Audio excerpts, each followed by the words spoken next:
Assalamualaikum warahmatullahi wabarakatuh. Selamat pagi. Kita lanjut lagi episode kedua, pembahasan mengenai perbedaan konvensional engine dan electronic engine. Buat sedikit penghantar, mungkin kita buat recap dulu ya. Recap episode pertama. Kemarin kita udah bahas mengenai perbedaan komponen engine antara konvensional engine dan electronic engine. Dan sistemnya seperti apa. Kalau konvensional lebih one on one, 1:1, antara input ya output, input output, pasangan input pasti ada pasangan outputnya, komponen input pasti ada pasangan komponen outputnya, lebih ke one on one. Kalau electronic engine bisa one to many atau many to one atau many to many. Contoh misalnya kayak fuel injection, dia harus ngasih 10 cc misalnya. Injection harus 10 cc dengan catatan turbo boost harus minimal sekian misalnya. Jadi ada uh, if, ada apa, if then else, yang kayak gitunya ada tuh di electronic engine. Jadi ada logic yang bisa dimainkan. Kalau logiknya konvensional ya lurus-lurus saja, kayak yang kemarin kita udah sebutkan bahwa inputnya seberapa, gas kita tekan 50%, kita tarik, talinya bilang ya 50%. Jadi nggak ada yang nggak belum bisa ditwist atau dimanipulasi datanya, ya karena konvensional ya seperti itu aja. Input langsung ke output. Recapnya, basic konsep konvensional kita udah bahas, tipenya apa aja. Mungkin ini gambar mobil yang sering muncul di mana-mana dan udah jarang kelihatan di tol juga, tapi dia masuknya ke konvensional engine yang kita maksud. Ini kemarin kita bahas dan kita mulai masuk ke pembahasan basic konsep dari electronic engine, which is input melewati proses dulu kemudian baru output. Jadi ada bisa banyak input komponen untuk ke satu output komponen. Misalnya banyak parameter input diproses untuk ditampilkan di satu output, yaitu multi information display atau MID. Banyak komponen input, banyak komponen modul proses, banyak juga output. Nah, ini untuk sebagian orang, dan saya yakin banyak orang, ini terlalu intimidating buat mereka memilih computerized car menjadi tunggangan dia sehari-hari. Karena apa? Terlalu banyak masalah di sini. Menurut mereka ya, terlalu banyak masalah, terlalu banyak sensor itu buat mereka itu ya kekurangan dibandingkan mesin konvensional. Saya setuju. Dibanding mesin konvensional ini, konvensional jauh lebih jujur, yang seperti yang kita bilang, satu komponen input ya satu komponen output. Tapi di electronic engine banyak sekali sensor. Untuk sebagian orang yang nggak suka, mohon maaf, tapi saya justru malah suka. Saya suka electronic engine dengan pertimbangan gini. Makin banyak parameter di konvensional engine, kontrolnya satu-satu. Jadi direct satu-satu. Sedangkan kita harus melakukan pengecekan. Kalau misal troubleshooting, kita ngecek satu-satu tuh yang manual. Kita harus lihat satu, misalnya lampu, termostat misalnya, terus apa nih yang mengganjal nih, semuanya harus kita cek secara fisik satu-satu. Tapi kalau di electronic engine, biarpun dia banyak sensornya, biarpun dia banyak modulnya, semua bisa bicara. Itu yang menurut saya nyaman dengan computerized engine, karena dia bisa berbicara. Modulnya berbicara, komponen saya yang mana yang rusak. Rusaknya apa, itu pun dia bicara. Komponen output problem, dia akan munculkan DTC kalau misalnya di mobil bilang ya. Kalau ikutin standar di alat berat malah lebih enak lagi. Modul identifier di alat berat MID-nya itu modul identifier namanya. Artinya setiap komponen modul proses itu punya punya nomor masing-masing. ECU nomornya berapa, TCM nomor berapa, BCM nomornya berapa, power window modulnya apa, itu nanti akan dikomunikasikan ke dalam kode yang nanti akan muncul MID berapa, artinya modul mana yang problem. Di bawah modul itu ada komponen apa, setiap modul menangani beberapa sensor. Nah, di sensor oil pressure misalnya, apa yang terjadi? Ada FMI code namanya, failure mode identifier. Kita akan ngobrol lebih jauh mengenai failure mode identifier nanti, bagaimana jalur komunikasinya.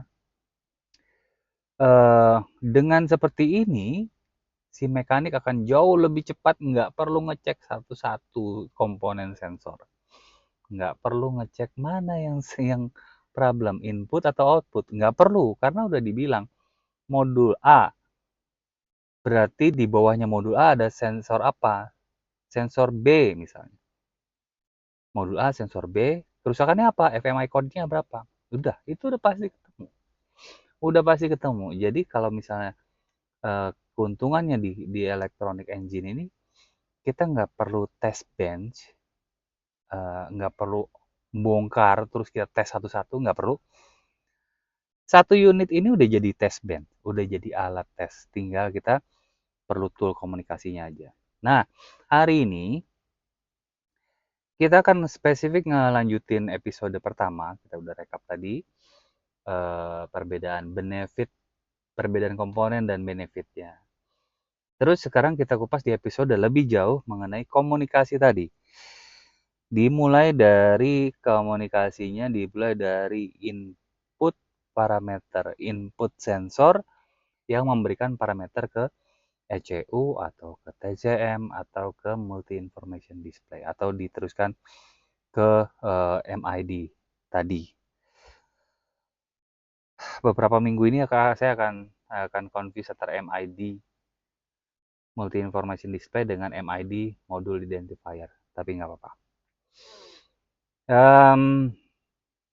Sekali lagi saya nggak meminta teman-teman untuk menghafal, tapi untuk memahami, karena dengan paham kita mau pindah ke sistem manapun 11-12 nggak akan kaget, nggak akan keder, nggak akan kesasar lah.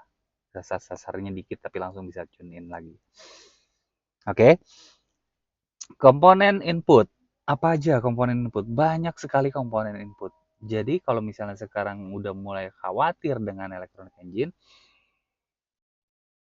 coba buka pikirannya, di open mind, kita belajar bareng-bareng. Apa aja sih di input? Parameter apa aja sih di input? Input itu yang jelas dia komponen yang diciptakan untuk membaca kondisi. Bisa pressure, temperatur, position, level, jarak. Level sama jarak tuh hampir sama tuh. Biasanya kalau di level tangki itu pakai ultrasonic sensor. Sama kalau di fuel level, di fuel level pakai ultrasonic sensor. Kalau di PDC, park distance control, jadi kontrol untuk parkir tuh yang bunyi titit kalau misalnya udah dekat gitu ya, itu PDC, dia juga kayaknya pakai ultrasonic, beberapa sensor di depan, beberapa sensor di belakang. Nah, setiap sensor itu punya punya karakteristik masing-masing. Sensor juga dibagi nih, nggak cuma sensor semuanya sensor, ya semuanya sensor. Nanti dibagi lagi sensor ini. Ada yang sensor analog, ada sensor digital, ada digital to analog, analog to digital sensor. Jadi emang dia keluarnya analog sebenarnya, tapi ada konverternya lagi, mengubah dia jadi digital. Itu berdasarkan jenis sinyal output yang diberikan ke ECU, tapi berdasarkan cara kerja dibagi dua lagi. Dibagi dua menjadi aktif dan pasif sensor. Aktif sensor dia harus perlu tegangan untuk bisa beroperasi. Biasanya kabelnya tiga. Ada tiga kabel. Satu untuk power, satu untuk ground, satu untuk sinyal ke ECU atau TCM atau mana terserah dia modul yang dihadapi apa. Dia anak buahnya siapa? Anak buahnya modul apa? Anak buahnya ECM kah? Anak buahnya TCM kah? Dia akan melaporkan ke sana. Misalnya kayak oil pressure, engine oil pressure. Berarti dia laporannya ke ECM modul nanti untuk diteruskan ke MID, multi information display atau dashboard. Nah, aktif dan pasif. Pasif itu berarti dia nggak pakai tegangan. Ada yang pasif position sensor contohnya. Dia bisa pasif karena dia membaca uh, putaran flywheel misalnya, gigi roda roda gila itu ring gearnya dibaca tuh untuk membaca kecepatan misalnya, speednya berapa, position bisa, kecepatan position sensor juga bisa. Jadi dia cuma perlu dua kabel karena biasanya dia induksi dari magnet yang dipotong medan magnetnya, maka dia mengeluarkan tegangan atau sinyal atau amplitudo tegangan itu yang diukur nantinya di di ECU sebagai sinyal. Tetap bisa dianggap sensor biarpun dia cuma dua kabel. Cuma disebutnya pasif sensor. Aktif sensor adalah sensor yang menggunakan power untuk dia bisa bekerja. Jadi ada power, ada ground, satunya sinyal. Ini paling umum sekarang udah pakai aktif sensor semua. Kebanyakan sensor yang di mobil itu aktif sensor dan ini jauh lebih mudah diukur pada saat dia terpasang di engine. Kalau dia kita copot, kita mesti nambahin power dulu sama negatifnya. Baru kita bisa gerakan misalnya throttle position sensor. Kasih dia tegangan sesuai tegangan yang kerjanya berapa, 12 volt kah, 5 volt kah, sambil digerakkan tuasnya sambil kita ukur berapa persen PWM-nya. Sinyal PWM itu dalam persen ya. Kalau di multimeter biasanya ada yang mengukur parameternya pakai hertz atau persen. Itu input dan tipikal komunikasinya kayak CU. Terus nanti sampai ECU beda lagi tuh obrolannya tuh. Ya dia cuma terima data 1 atau 0, 1, 0. Terus pulse width modulation itu berarti ya kayak amplitudo gergaji ya bisa dibilang ya. Jadi dia mengukur lebar amplitudonya berapa untuk menentukan dia berapa persen. Dan PWM sinyal ini biasanya udah standar, dia dipotong tuh sinyalnya. Karena 0 dan 100 itu sama. Jadi batasnya 5% sampai 95%. Itu aja jaraknya yang dia bisa kirimkan sinyal. Selebihnya itu udah nggak bisa. Karena nanti kalau dia 0 dan sampai 100, giliran dia di posisi sampai 100 dia sama dengan 0. Itu yang dianggapnya jadi konflik. Makanya biasanya position sensor atau ya position sensor ya untuk throttle position itu biasanya dibatasi 5 sampai 95% supaya nanti terbacanya tetap logik, karena nggak mungkin dia 0 terus digas penuh sama 0 itu sama, nggak mungkin, makanya dia harus dibatasi. Masih banyak lagi sensor, tapi jangan pernah takut Sensor itu cuma mengirimkan kondisi yang dirasakan oleh mesin, karena kita perlu tahu temperatur, operating temperatur berapa, speed berapa, kita perlu parameter itu. Untuk tahu, kita perlu pasang sensor di sana. Jadi sensor bukan satu hambatan ya, harusnya justru malah advantage, keunggulan dari suatu sistem yang sudah menggunakan computerized computation, kemudian menggunakan sinyal digital dan menjadikan komunikasi ini jauh lebih advance dibandingkan konvensional, dan ini harusnya menguntungkan. Ini slide yang kemarin sebenarnya. Contoh mobil-mobil sekarang itu kalau misalnya kita nggak mau shifting dari mobil karburator dari konvensional engine ke computerized car, boleh-boleh aja, tapi nggak gerak, kita akan tergilas dengan kemajuan teknologi. Soalnya apa? Ke computerized car kita belum selesai, itu udah datang lagi yang EV, yang electric vehicle, udah nggak pakai combustion, udah nggak pakai metode combustion lagi, internal combustion udah ditinggalkan, jadi pakai electric vehicle. Nah, pergeseran itu jauh lebih advance lagi dan lebih penuh menggunakan komputasi dan elektronik. Jadi kalau misalnya kita nggak mau beranjak dari manual, kita kan jauh ketinggalan. Nggak apa-apa sih, tapi kita kan jauh ketinggalan. Mau nggak mau, enak nggak enak, kita harus bergeser ke computerized car dan mencoba memahaminya sebagai alat bantu yang harusnya mempermudah, bukan mempersulit. Itu tujuannya 2 episode yang saya buat kali ini. Persiapan kita untuk menyambut teknologi yang lebih advance lagi. Sama-sama kita belajar. Saya mungkin tahunya di alat berat, tapi di mobil masih kurang.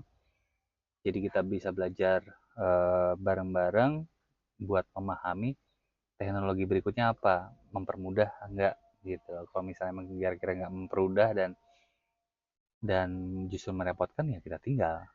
Jadi karena kita sebagai user tetap yang utama. Teknologi tetap berjalan pastinya.